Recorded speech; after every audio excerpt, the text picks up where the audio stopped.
Hola, ¿qué tal? Buenas tardes. Hace pocos minutos la Corte Constitucional decidió dividir en dos el pedido del presidente de la República de calificación de 10 preguntas de la consulta popular y del referéndum de enmienda constitucional.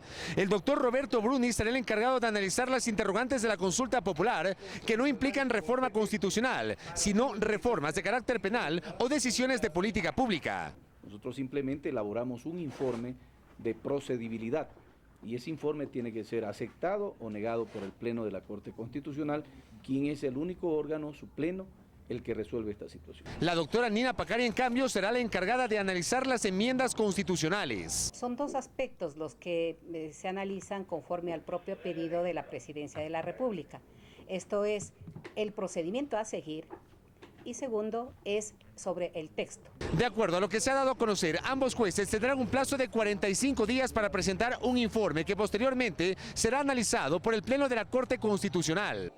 El presidente Rafael Correa se ampara en el principio constitucional que le permite consultar al pueblo. En este nuevo estilo de democracia directa jamás temeremos al veredicto del pueblo en las urnas. Esa es la esencia de la democracia. El artículo 441 de la Carta Magna señala que la enmienda de uno o varios artículos de la Constitución que no altere su estructura fundamental o el carácter y elementos constitutivos del Estado, que no establezca restricciones a los derechos y garantías o que no modifique el procedimiento de reforma a la Constitución, se realizará mediante referéndum solicitado por el presidente de la República. Yo no estoy cambiando nada, es el pueblo ecuatoriano el que va a decidir. Eso díganselo al pueblo ecuatoriano. Pero seamos democráticos.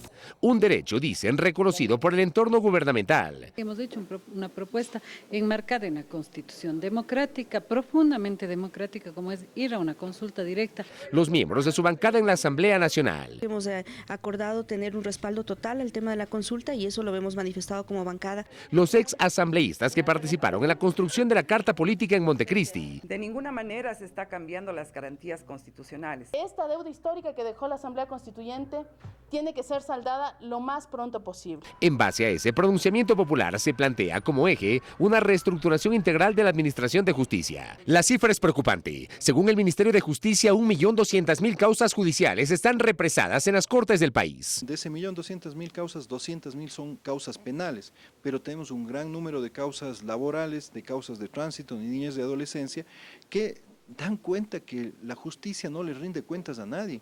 Enrique Alcíbar es un damnificado de ese represamiento. Tras el asesinato de su hijo, presentó una denuncia contra una clínica privada que, según explica, no lo atendió oportunamente por falta de tarjeta de crédito. La indagación previa va a cumplir un año y no termina. El señor fiscal Vicente Reynoso hace más de 6 meses ya iba a pedir día y hora para la audiencia de formulación de cargos.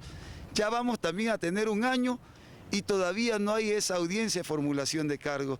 En otras palabras, dice, lentitud en un sistema que también perjudica a Jorge Luis Ortega, un abogado en libre ejercicio que cuestiona la presencia masiva de jueces ocasionales que no despachan oportunamente los procesos. El juez que conoce la causa, el juez que está llevando, el juez de audiencia, es el juez que tiene que resolver. El juez ocasional que llega en un momento determinado, pues no tiene los elementos todos, no conoció del proceso en sí. Y en las comunidades indígenas lo mismo. Dicen que la falta de atención ágil de los jueces y fiscales genera casos de justicia por mano propia. Cuando se coge a los cuatreros, se les entrega a la policía y los jueces al otro día les mandan libres.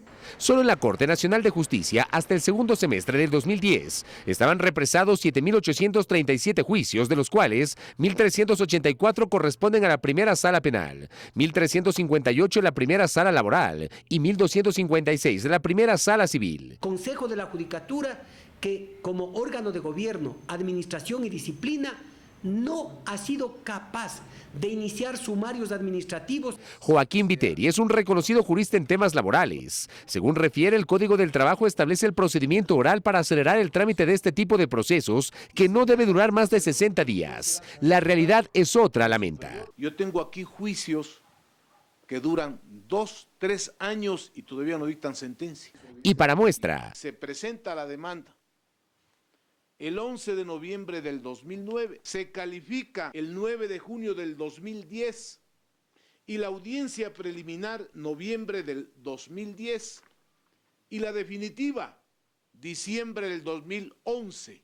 Aún más, 4.026 detenidos recuperaron su libertad porque los jueces dejaron caducar los plazos para la vigencia de su prisión preventiva. 3.864, el 96% en Guayas, 158, el 3.9% en Pichincha y 4, el 0.10% en Manabí. El juez Aníbal Torres, 700 caducidades ha dado este juez. También 6.000 medidas sustitutivas a la prisión preventiva, de las cuales 250 correspondieron a casos de delitos sexuales, cuando la naturaleza de esa garantía constitucional apunta a delitos menos graves. No puede ser justamente que los jueces estén utilizando las medidas sustitutivas y la caducidad en la prisión preventiva como mecanismos incluso para lucrar seguramente del sistema del sistema judicial. Son las cifras de la crisis, una crisis que hoy ha tocado fondo.